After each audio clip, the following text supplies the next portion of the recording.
Hi, I'm Madison Newman. And I'm Harper Wood. And we are your co-managing editors of Quiz and Quill 2023 to 2024. Welcome to the podcast episode.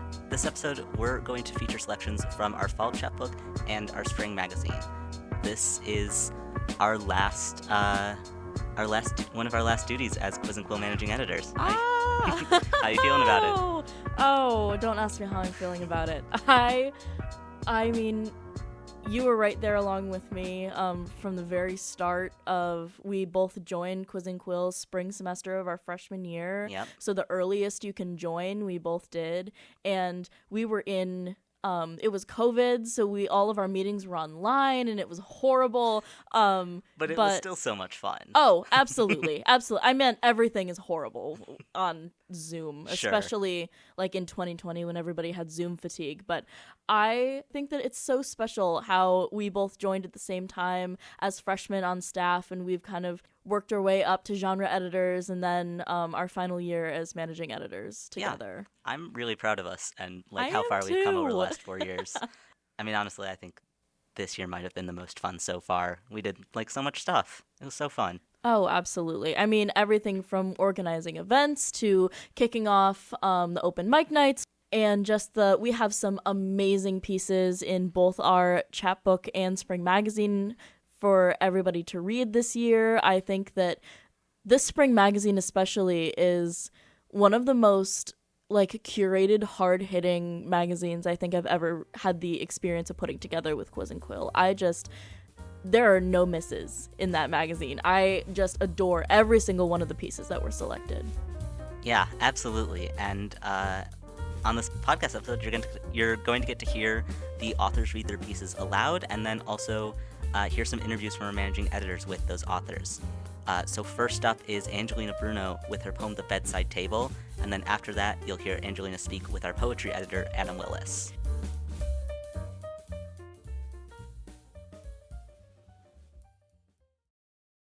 The Bedside Table.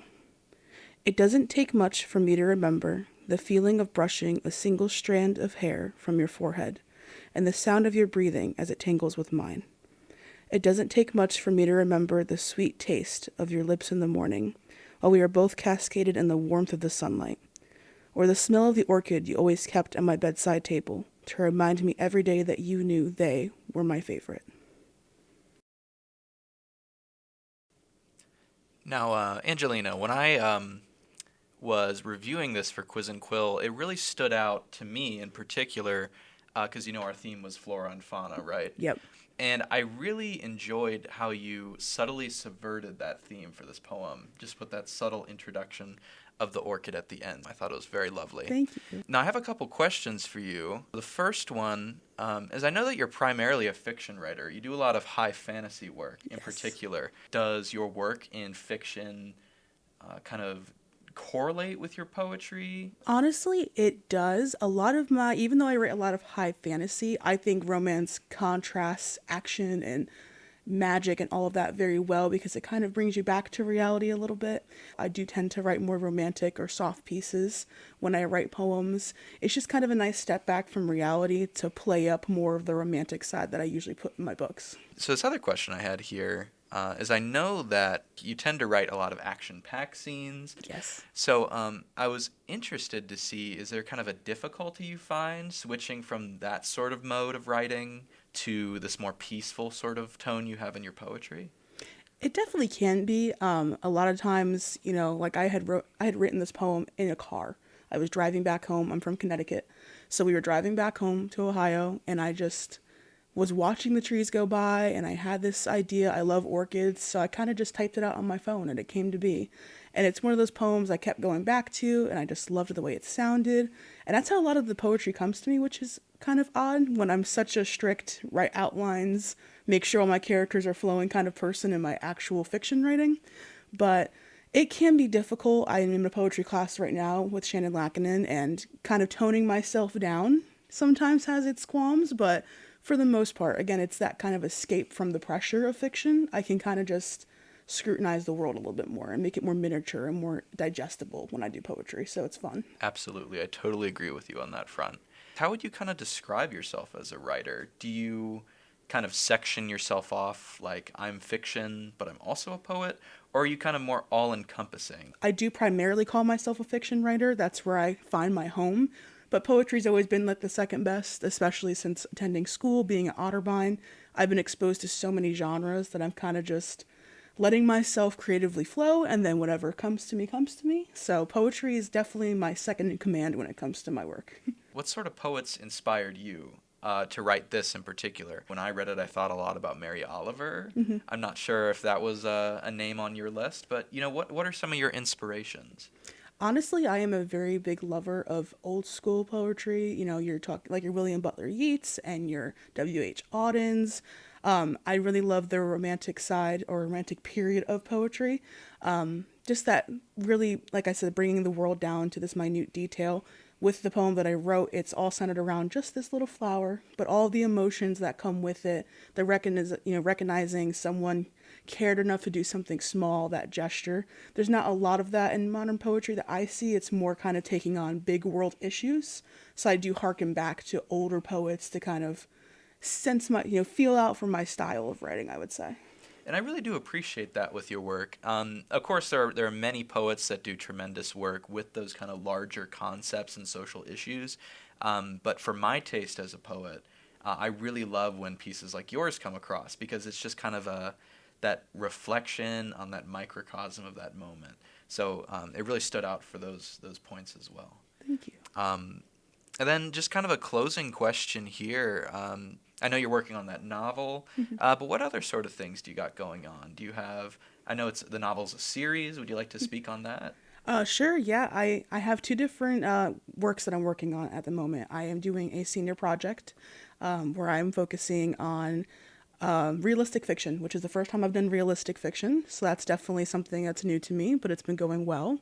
The series that I have is my high fantasy series. It's about gods of the elemental world and them trying to find their place in this kind of vast universe with all the pressure they have to keep the universe together and conformed. So it's been a lot of experimenting this semester, especially with the senior project. That one is about a young boy who grew up in a very abusive household, and he is trying to overcome that and kind of the coming of age story. So I'm bouncing around with different topics, but it's been very fun to explore all the things I've learned and put them together into one semester.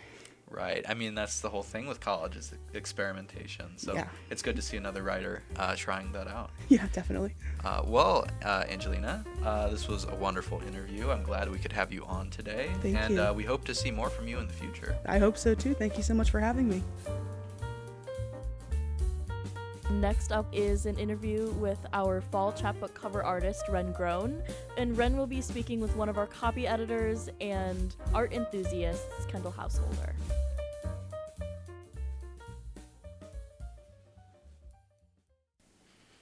Hi, my name is Kendall. I am interviewing the lovely Wrenne today, and I'm interviewing her because she took a beautiful photograph that was chosen as the Fall Chapbook of 2023's cover photo.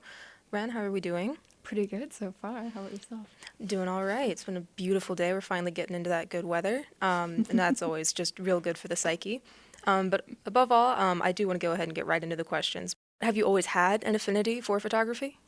Yeah, it started actually fairly recently. I got into photography because in high school I actually wanted to be a graphic design major and potentially do that at Otterbein. But then that changed drastically one day when I was at a shelter and I was just hanging out with a vet and I found my calling there. But I still have always had that affinity for photography, and that kind of started again because I was interested in the arts and also nature. You definitely have a brilliant eye for color and composition. The contrast is fantastic. What tends to catch your eye when you're taking pictures? Oh, yeah. So if you take a picture of a rose and you focus specifically on this little thorn that might have a little notch in it.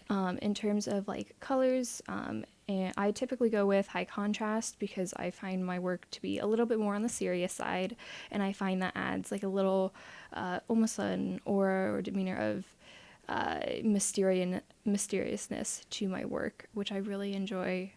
And then I also felt that was important for Quiz and Quill too, because I like the idea for the creativity, the inspiration you might get might almost be a little bit mysterious and you might not expect it, in which case it's really great to have that contrast in the image to just show that. Yeah, and the Purple Heart was, honestly, it went well with our theme of flora and fauna so beautifully, and it even matches a lot of the pieces that we have in the chapbook. But what in particular about Purple Heart, like the composition or anything, drew you to it? Like, why that photo? Yeah, so I actually did this on a day where I wasn't expecting to take a photo of the Purple Heart at all. I happened to be in the science building where the greenhouse is, and they were watering the plants, and I was like, hey, can I take some photos, and can we just see how they go? Even though I don't have my camera, normally there's 2 cameras, sorry, this is a tangent, but we're gonna go with it. We have 2 cameras I like to use. It's, oh my gosh, T4, which is great, but it doesn't have Wi-Fi. A T7 does have Wi-Fi. It's amazing too. There's a little app that when you take a picture, you can send it to your phone, and it's real easy to if you try and edit it, it's a lot easier. So I tend to use that. But in this case, I did not have my camera with me or anything like that. So I was just in the greenhouse taking photos. And of course, when you're taking photos, you have to get in the weirdest positions. I was upside down at one point. And I didn't know what to do, but it's fine. I got some weird looks, but it's fine. I ran into some biology professors, and they're like, "What are you doing?" I'm like, "I'm sorry, just let me take photos." And I did, and I took a lot of photos. I'd say at least 50. And you had to narrow it down from 50. It was crazy, but it was also different things because I was there were succulents, and there was a monstera that I had my eye on, and I was but the Purple Heart, I think, mainly caught my attention, mainly just because it's purple. Everything else was green and almost had a tropical vibe, and I didn't know if I wanted to use that. And I eventually decided against it too. Sometimes I would also focus the fact that the Purple Heart looked like it had dew on it from the rain aspect of it when they were watering the plants. And I really, really love that and just wanted to go with it. Just you have a story behind the image, and that is just so wonderful, and I think that fits Quiz and Quill so much. Just to have the anecdote to accompany, just oh, here, the chapbook's in my hand, I took this picture, but here's what happened when I was taking the picture. It's so nice to have that story. But this has been an enlightening experience. Your passion shows through your photography, and well done. Beautiful piece. And thank you, Wrenne, for sitting in with us today. Yeah, thank you so much. I had an enjoyable time. All right. Next up will be Harper reading their story, The Great Garden of the Fairies, followed by an interview conducted by Dalton Mosley, our fiction editor.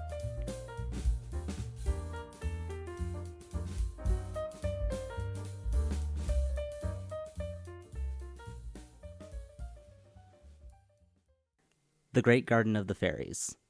The first time I was led to the fairy garden was under the light of the harvest moon, following blooming pansies in the yearning of my own heart.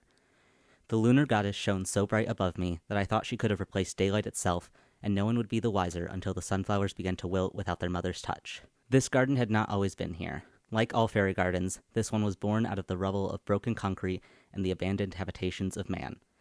As they crawled out from underneath the rubble to stretch their hands towards the sun and the stars, moss and lichen and creeping ivy followed them to cover the ground with their greenery. Mushrooms bloomed where the fairies' feet brushed the ground, producing caps that acted as steps for the fairies to carry themselves up to the skies. The fairies coaxed their saplings and sprouts from the lush carpet of fresh earth up into the air with them, and lounged in the crooks of tree branches and underneath a canopy of hydrangeas when the heat became too much. As I entered the garden now, those same sleeping fairies uncurled from their resting places, unwinding from the tomato plants and the daffodils and each other. Bare bodies of all size, sex, and color rose up from the dirt to meet me at the edge of the garden, touching my skin with their gentle, calloused hands. Their bright eyes met mine, and their lips touched my own, and I was filled with a joy that I had never felt before. As I was led into the fairy garden, into their open arms, it felt like stepping into a home I had forgotten how to belong to. Even if my unsteady breathing and stumbling footsteps betrayed my hesitance, my heart knew we belonged here, and the fairies knew this too. They only laughed when I tripped over my words, cupping my cheeks and kissing my forehead and telling me, "Relax, darling, just come here and dance with us." So I followed them out into the grove, where fireflies twirled like a second layer of stars in the sky, and the birds and crickets orchestrated our dances. Our voices joined in raw harmony above them all, singing songs from our time and from the times of those who had come before us. We spun in large circles, we swayed in close pairs, and we danced alone under the moonlight. Hand in hand, chest to chest, the moon and me. When my throat grew sore, there was water from a spring and honeysuckle nectar to soothe my ragged cords. When my legs became sore from the endless dancing, I laid my head on the bare thighs of a fairy who fed me tomato flesh in between gentle kisses until I regained my strength again. When the dancing was over, I laid down among the bodies of the fairies that were joined in their own rhythmic dance of intimacy among the rows of cauliflower and spinach. My body became one of the many roots that connected the trees to the blossoms to the fairies, and as I tipped my head back against another's shoulder in ecstasy, I felt my shattered soul become whole again. I don't think I need to tell you this, but I'm going to tell you anyway. Your piece is beautiful. Thank you. And I love it so much. And, I just want to learn more about it. So firstly, I know that for the chapbook, there was a general theme surrounding nature and exploring how we interact with nature. Mm-hmm. But you explore a bit more in your piece than just interacting with nature. So could you talk about where you drew inspiration from? Yeah, so this piece was really heavily inspired by a book by the author Larry Mitchell.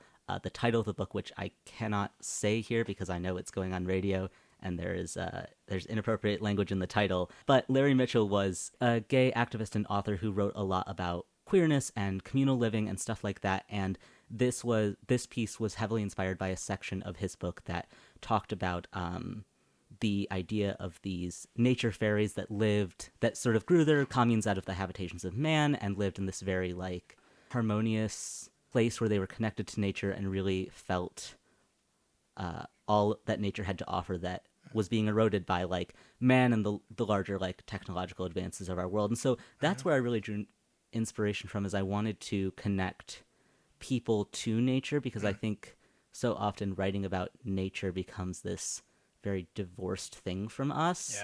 Yeah. We write about it as these images of beauty, and I wanted to incorporate community back into pieces writing about nature.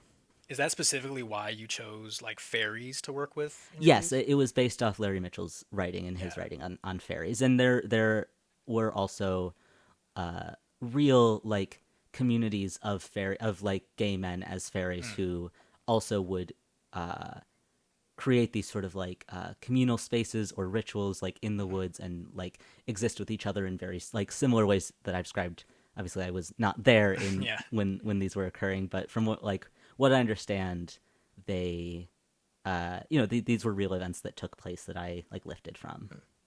I noticed in your writing that dancing was a common motif throughout. You reference dancing a lot. What does dancing as, I guess, a symbol represent for you in this kind of writing? So there's two parts to this answer. The first is, of course, from my inspiration. There's a series of illustrations in the book. This book was illustrated by Ned Asta, and in the book they have these drawings, and one in particular that showed this forest scene with this group of people in a circle, very clearly dancing, and these some fairies flying above them. It's this very fairy tale-esque piece, because the this book is in part fairy tale. It's described as part fairy tale, part manifesto, which I think is a fun blending of genres. But as for myself, I didn't grow up doing a lot of dance. I did some dance in high school through the sports teams that I was a part of, and I do enjoy dancing, but a lot of the dancing I do is either on my own, at home, or it's in very it's in very dense spaces, out at clubs or stuff like that. There's a lot of people, and there's not a lot of nature, and so the idea of dancing as reconnecting to nature felt very important to me. And I know that there's a lot of really dance has a lot of history and connection to nature in a lot of different places in the world that I'm not intimately familiar with myself, but I recognize how important dance and nature is, and it is something that I wanted to sort of figure out and interpret in this piece. One thing that struck me as you were coming to the end of your piece was the mention of tomato flesh. What's up with that? I mean, they're in a garden, and I wanted to pick a fruit that was hydrating, and sort of ironically, I'm not a huge fan of tomatoes, like eating raw tomatoes, but I know that every summer, like, my mom had, like, tomato trellises on our, like, side garden, and they're just a very popular, like, summer fruit. Like, my siblings like to, like, pick them off the vine and eat them. So it was never my thing. Yeah. But when I think of, like, hydrating and nourishing fruits that grow in those kinds of gardens, if I was thirsty, I suppose I would choose a tomato over, like, a piece of cauliflower, which I don't think has as much liquid. Yeah. I just remember hearing that when you were reading it, and I was like, that feels so, like, intentional, like tomato flesh. Yeah. And then right after that segment, your speaker then talks about, like, their fractured soul, like, reconnecting, and, like, they feel like they're back home where they belong. And I was like, that's beautiful. I want to know more about that. Yeah. I definitely want to, like, bring the body and the intimate back into this as well. Like, I suppose you could read the piece in quite a few different ways, but I felt like the sort of intimacy and ecstasy talked about at the end of the piece made it pretty clear, like, what the intentions were, especially with reconnecting with flesh and body and joining together. And so, sort of bringing together, like, fruit and food and body. Writing this piece helped me explore more, like, really descriptive sentences and create a lot of imagery within a few short paragraphs, and that's something that I definitely want to keep applying to my work. Maybe not to the exact same degree, but, you know, in a similar sense, I want to keep, like, applying that kind of descriptive language to my work in the future. It was like a new style of writing for you. Yeah, I was trying out a newer style of writing, for sure. Did you enjoy it? Yeah, I liked it a lot. I think I was reading this piece and I was like, wow, I have not read this piece in a hot minute, and I forgot how much I liked it. Yeah, I like it. It's very good. You did very, very well. Yeah. Well, that is all the questions I have for you. Thank you for taking the time to let me ask you questions about your pretty cool piece. Yeah, thanks for the nice questions. Yeah, and lastly, I mean, once again, that was beautiful. I loved it. Thank you so much.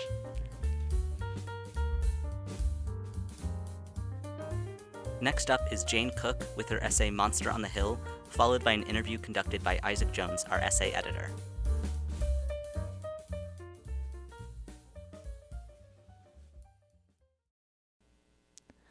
I have not been small a day in my life.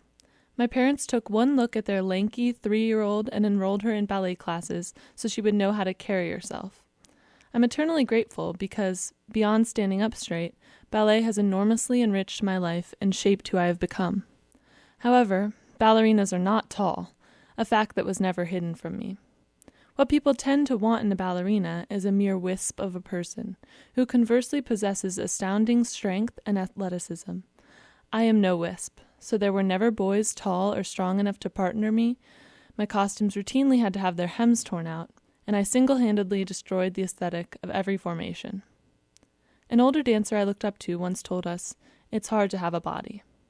I repeat those words to myself often and fantasize of living in total freedom from the pressures and expectations of having a body. While that may sound like Eden for a moment, I quickly remember that my body is my instrument of expression, and that dancing stills my mind and fills my soul. So, with the concrete knowledge that I would never go on to be a ballerina, I was able to experience a different kind of freedom, where I only danced for myself and for the friends I had the joy of creating beauty with. I do covet sharing the height of 5'10" with some pretty iconic women, Princess Diana and Taylor Swift. In 2022, Taylor Swift received criticism for the lyrics in her hit song, Anti-Hero. Sometimes I feel like everybody is a sexy baby, and I'm a monster on a hill. Immediately, many listeners were taken aback by what they considered strange and poor writing, but to some of us monsters, it was illuminating. These lyrics are not meant to divide short and tall people, young and old people, or shy and loud people. This is not an alienation or degradation of those who are, in any capacity, small. It is, instead, a candid admission to the overwhelming sensation of feeling you are too much. My height is not all that makes me a monster on the hill. Being tall is forgivable, because, after all, it's hard to have a body. It's more difficult to accept the monster on the hill that I am inside, whose feelings are too big, whose opinions are too strong, and whose laugh is too loud. I feel the most shame in moments when someone points out these ways in which I am too much. Time stands painfully still as I transcend that body of mine and inhabit the haunting satellite view in which I can see how much space I truly consume. I move through water, perceiving myself, buried 6 feet under with my cheeks still flushed. It's when who I am at my core is too much that I desperately long to be a sexy baby. I promise myself to rein it all in, that I will be less annoying and abrasive. For a few days, I can manage to speak softly and giggle faintly, but it is not who I am. I'm no wisp, and I'm no sexy baby, not even on the inside. At times, I feel a responsibility to keep my existence small to accommodate the excess of vertical space I consume, as if taking up space in more ways than one makes my hill taller and exaggerates my exile. Is my conceit to never become a ballerina enough? Does it absolve me of my monstrosity? Tip the scales in my favor? Scrounge up a bit more space for my oversized personality? In truth, there is no cosmic balance sheet. I like to do impressions, talk with my hands, use strange voices, cry hard, sing out, make up words, scream, laugh. I hope that one day I internalize that there is infinite space for personhood, and there is no need to shrink my own. Having friends who feel they share this monstrous disposition is deeply comforting, because it means that not everybody is a sexy baby. To be a monster on the hill is also to be in good company. Together, we invoke these lyrics as an anthem in acceptance of what we can't change and what we don't want to. Hi, I'm Isaac, and I'm here with Jane to talk about her piece, her essay even, Monster on the Hill. So, I remember reading this essay, in small group, and I was really taken by how, effective it is, and how, really the course of the essay, and it really starts with the first line, which is, I have not been small a day in my life. It reads initially like an admission of guilt, but quickly comes to reflect and embrace with what you term excess. How did you come up with this line? Well, first of all, thank you. It's very nice. But I wrote this line because even as a small child, I was significantly taller than my peers, and I've always been fairly outgoing and loud in personality. I started with this line because it is the acceptance that the entire essay is really about. I have had to admit to myself that I never have been small and never will be small in order to coexist with those aspects of myself. And you mentioned this complicated relationship with what becomes a kind of involuntary mantra. It's hard to have a body. You sort of answered this question in your piece, but the phrase seems to occupy a complicated space. What did it mean to you then, and what does it mean to you now? So when I first heard this mantra, I think I almost felt released from my responsibility over my own body. There are certain things about each of us, like my height, for example, that simply can't be changed. And it's easy to feel like our bodies are something we are sentenced to or punished with. But I also think it's an unrealistic expectation to always love your own body. Yeah. So now when I remember this phrase, I think of it more as a reminder that I don't always need to love my body or have a perfect relationship with it, and that having a body will always be complicated, and that's okay. Yeah, coming to that kind of acceptance, that, not false positivity, but a radical acceptance of your body. I love that. Did you have any writers, besides obviously Taylor Swift, that influenced you stylistically here? That's a tough one. I don't know if any specific writers influenced me stylistically in this essay in particular. Obviously, Taylor Swift, I definitely would look up to as a writer. Yeah. And some other authors that I love are Agatha Christie, Taylor Jenkins Reid, and Charlotte Bronte. But I don't know that necessarily... I mean, probably I just absorb everything I read and it comes out in my writing. Yeah. But I didn't specifically take any inspiration directly for this essay, I guess. That sort of takes me into my next question, actually. Okay, but because I know you personally, I know you're a huge Swiftie, right? Yes. Massive. I guess you could sort of glean that from the essay. Yeah. Just maybe. So, if the rest of her albums would cease to exist and you could only save one, which one would it be? Okay. Well, that's the hardest question ever. Yeah. Because I love them all for different reasons, but I think if I could only keep one, I'd probably pick 1989 because I love so many songs on it, but also it's very nostalgic. That's when I became obsessed with Taylor when I was in 5th grade, so holds a special place. That's interesting. That's interesting. Did Antihero always exist to you as this anthem of acceptance? Maybe not originally at first. I think Antihero is really about how we perceive ourselves and about letting go of an obsession with trying to be perceived well by others, because there will always be people that don't like you or disagree with you, etc. Yeah. So for me and some of my friends, like those particular lyrics about Monster on the Hill and Sexy Baby are like the lyrics we scream the loudest in the car, because it's somehow like freeing to acknowledge and accept that you are a monster. Yeah, I love that like reclamation of monster. Yeah. Because it's like when they look at you to stigmatize you, you look back. You know what I mean? Like it's like this, it's this very like resistant orientation. Yeah. Like and specifically in this essay, you chart the course of what it's like to be a woman in a stigmatized body, or a body that you term in excess of its boundaries, and the eventual acceptance or even love of the body you're in. How would you suggest other beings find beauty in bodies that don't quite fit or exceed what is allowed?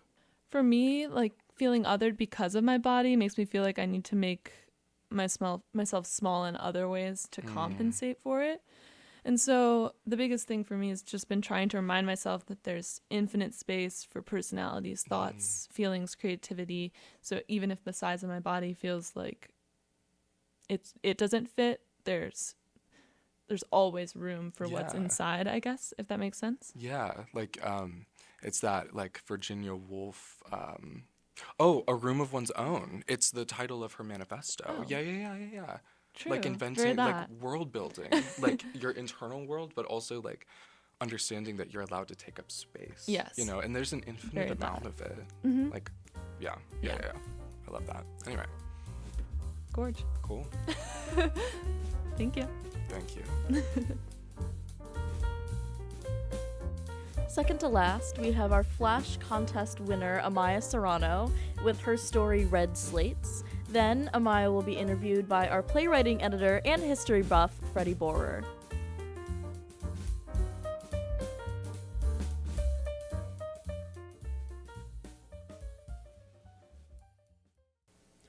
Red Slates. Berlin Wall. On August 13th, 1961, my 11-foot, 81-inch self took over shadows and sun, recreating both. I would be the torment they dreaded to realize there was no way over. People's hopes would slowly seep into my cracks and out into the open, but no one would answer their calls. Instead of trying to break me down, they painted my exterior. They wrote words and drew pictures, even found a way to make blood splatter art. Their little minds couldn't comprehend what would happen if they got too close to me. So it became a contest of which soldier could perfect the art of stains, which soldier could aim their gun the right way, which soldier could get more color out of a person, which soldier could make their gun ring loudest. A soldier. Maybe it was how the child thought he was being secretive about the whole situation, or how the wall left a nice space for his blood to splatter. He didn't seem to care, though, which was unusual. Instead of holding a bent little can, his hands carried a paintbrush and a bucket. It wasn't small either, and this kid must have been 9 or 10. He intrigued me, to the point where I let him touch the wall. His hands were shaky as he put it against the cool stone, admiring the empty space. I positioned my gun. It was like he could sense my movements, taking extra precaution in opening the bucket and dipping his brush in, but only the tip. Maybe it was time to aim for his head. The child. The wall had been calling my name for some time, and it left this spot blank for me. Soldiers didn't shoot anyone who was near the wall for orders anymore. They put bullets through our skulls just for fun. Yet there I was, with a bucket filled with anything but paint and my brush. I could feel the soldier watching my every move. I reacted slowly. I opened the top lid and dipped the tip of my tool into the substance. The end of the brush touched my face and colored my skin, which sunk into my soul. Red. Onto my arms. More red. He didn't like this. He didn't like my red, our red. In a rush, my black spray can flies out of my pocket and rushes its words onto the cool slate. His gun moved back, trained on my head. F. He's contemplating. R. Positioning it between my eyes. E. Waiting for me to move. E. I don't react. D. No longer contemplating. He shoots.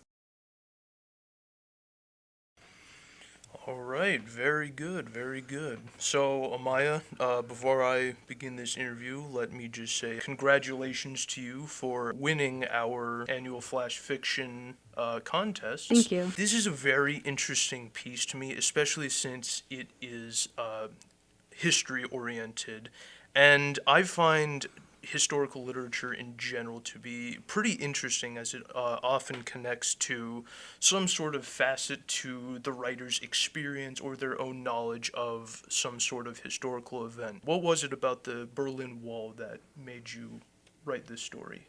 Yeah, so this is actually a piece I've kept on revising since high school. I took AP Literature, and my teacher at the time really valued us learning about history in literature. And one of the books we read was A Night Divided. And prior to that, I had no clue what the Berlin Wall was or how sad the story was. I didn't look into the book beforehand. I just started reading it. And then she was like, this is real. And I was like almost in shock that we're just reading literature and not understanding how heavy and how real this was for other people. I was also in a creative writing class, and it just so happened at the same time I was reading that book, my creative writing teacher, he was just like, you have to write a story, and it has to be in 3 perspectives, same timeline, 3 perspectives. And so that's where this story came from. Yeah, very well said. Funny enough, my next question is, writing in these perspectives, how did you go about choosing the perspectives that you did? It was really hard, mostly because my original idea for the entire piece was to have like a child and their family going through the loss of their child. And my teacher at the time was just like, that's too easy. And I was like, oh, okay, well, what am I going to do now? And he encouraged me to look at things from different angles. And so as I was looking through pictures of the Berlin Wall, and they'll have, in many of the history books, they'll have artifacts of what soldiers wore, name tags, stuff like that, the watchtowers and the traps outside of the wall. I was just like, at some point in time, a soldier actually had these thoughts go through their brain, and try to put myself in that mindset of wanting to deem people not as objects, but as just something that you can casually just kill. I can imagine that was, somewhat difficult to imagine in a way. Yeah, it was definitely disturbing in the sense, like a lot of my pieces are morbid, but it was difficult because I didn't want to be too gruesome, but I also didn't want to like leave anything behind. Towards the end of your piece, you have a bit of a unique formatting where you spell out freed with some lines in between that. And I was wondering if you would discuss that, how that choice came to be. Yeah, so for most of the piece, it's very quick. You don't really get time to slow down. And with that, I wanted the audience and the readers to be able to slow down, to know that there is intention behind what the soldier is going to do and also what this child is going to do. Because the child knows that he's going to die. He knows that no matter what, there's no way getting out of this, and he's going to go on his own conditions and be freed. Very cool, very cool. Well, from there, Amaya, once again, thank you for submitting this piece to Quiz and Quill. And do you have any other comments to make? No, thank you so much, though. Absolutely. Our final piece for this episode comes from Ayan Abdi. It's titled Shallow Roads at Our Doorstep.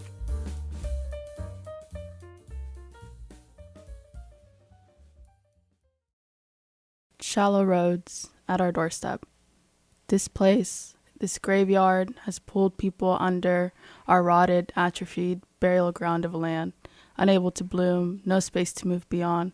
North side, west side, on every fucking side, the soil is soaked with blood. Bones are never buried deep enough. We sit with mothers and fathers and siblings and grandparents and cousins and friends and neighbors and strangers. We are all made witnesses. You died yesterday. Someone will die today. They will die tomorrow. I am still here. We are still here. Our manifested phantoms, our unmitigated grief. To my brother Samatar, to Ali, Arsman, Lorenzo, Abdi, Wobe, Mohammed, Musa, Suleiman, Saeed, Dominic, Mando, JJ, Arisa, Chris, Tay, Demo, Tyree. To all those who have slipped through the hold of this hood, may God honor you all in ways they wouldn't. We will not forget this place. Our home has pulled people under and fossilized them at our feet. My prayers carry me into the last third of the night. Every night, tempest tears are held in search for our wraiths, hoping their souls return to peace. Abiding creed, comforting my hollowed-out faith. Water reflecting sunlight. Their remains lie under our prayer mats. Let them be. Let us be. Leave us, leaning on God. Hi, so I'm here with Ayan Abdi, who just read her piece, Shallow Roads at Our Doorstep, and we have some really hard-hitting pieces in the magazine this year, but this is, ever since it came through submissions, has been one of my absolute favorites. Thank you. Where did your inspirations come from when you were writing this piece? So this piece found its roots in Shannon Lacken's special topics class, How to Write About a Vanishing World. And I guess I was really interested in this line of poems that I was writing, this motif that I kept returning to about death and grief, and felt like, okay, how can I write about this in a new way? Or maybe make it interesting? Because I don't mean to even hate on myself, but I think sometimes you can fall into this trap of like, oh, I just want to write about this one specific moment or idea. Like, where do I move on from now, from this? So for me, it was really important to give space to recognize this community that I've grown up in, these people that I've lost, and really remain centered to this idea of fostering community. I think that's what, to me, matters the most. It's not just about faith. I don't want to be prescribing a solution to people and tell them how they should be dealing with these traumatic moments. I think that is what propelled me through this piece and wanted me to remain attached to that idea. Absolutely. I agree with you that when you're writing about something as specific as a moment that caused you personally a lot of grief, it's really easy to pigeonhole yourself and kind of back yourself into a corner and not have anything really to say about it other than this moment was distressing to me. But the way that you describe your surroundings and then the list of names in the middle and just all of your imagery in this piece is so incredible. So I wanted to ask you what your favorite line is in the poem. And I know it's hard to choose, but I always love asking poets that question because sometimes the answer isn't what I expect it to be. I think for me, what was most important was to just include the names of the people in my life that I've lost. I think a lot of the times it's easy to forget the person. It's really easy to remember the moment, maybe the aftermath, but the person themselves either becomes chained to this story or idea or loses personhood totally. Like they absolutely fade away. And for me, returning to the people and allowing people to sit with that and recognize the length and I guess the cutoff too was really, really important to me. And I'm glad that I did that. This piece is not rearranged in a typical left-aligned stanza setup. The words are kind of sprinkled all across the page, and there's a haphazardness to it that I think really kind of bolsters your theme. So if you could say something a little bit more about why you chose a little bit more of an experimental format, I would love that. Some parts of this poem to me felt quite literal, where I list the names of people that we are sitting with. The ones closer in relation are closer to each other, and people who might not be as connected to the central person is a little more distant. I think it was important to stick to some rules, but a lot of what I was doing in the rest of the poem and the use of the M dash to me was sort of these fragments, these momentary thoughts or ideas that might not seem as connected, that maybe are a little more lyrical, could just be free to move on the page as they should be. Because I don't often write a poem in one sitting. Sometimes I'll just write in separate attachments, separate documents, or stick to a list of thoughts and ideas. And I thought that this form would be most reflective of that writing style. Yes, absolutely. That's fantastic. All right, I have one more question for you before we sign off today. What is your advice for any new writer, new poet that's trying to kind of step into their own voice and start making their own poetry? I hate to be cliche, but Read a lot of poetry. Find out what you like. Find out what you don't like. Figure out what formal poetry is. I don't think you can accurately subvert any form until you really understand what people are trying to do, why these rules exist. But from that, don't restrain yourself. I think for me, I was so scared of this idea of formal poetry. I've gotten so used to writing in free verse, and I would say that this poem is mostly free verse. Mm-hmm. However, I am allowing myself to explore, and I don't think anyone should ever stray away from that possibility. Absolutely. Well, thank you so much for your time today, Ayan. I really enjoyed hearing you read this poem out loud. Of course, thank you. Thank you all so much for listening to this really special double episode of the Quiz and Quill podcast. We've really enjoyed being your co-managing editors and hosts on this episode today. And just thank you for listening. Do you have any closing words for us, Madison? I think you've said it all. Just thank you so much for listening. Thank you to our contributors for both the Chapbook and the Spring Magazine. Thank you to our fearless staff and ed board on Quiz and Quill this year. We couldn't have done it without you guys. And our faculty advisor, Jeremy, as well. Special shout out to him. And yeah, we've just thoroughly enjoyed being your co-managing editors for the literary magazine this year. So finally, for the last time, I'm Madison Newman. And I'm Harper Wood. And we are and were your co-managing editors of Quiz and Quill. Support for this podcast comes from the English and Communication departments at Otterbein University. This episode was recorded by Sophia Umundo, Amy Hisrich, and Bo Bircher, and edited by Jeremy Lawrence and the Quiz and Quill staff. For more Quiz and Quill content and to remain current on our events and submissions opportunities, be sure to follow us on Instagram at quizandquill and check out our website quizandquill.com.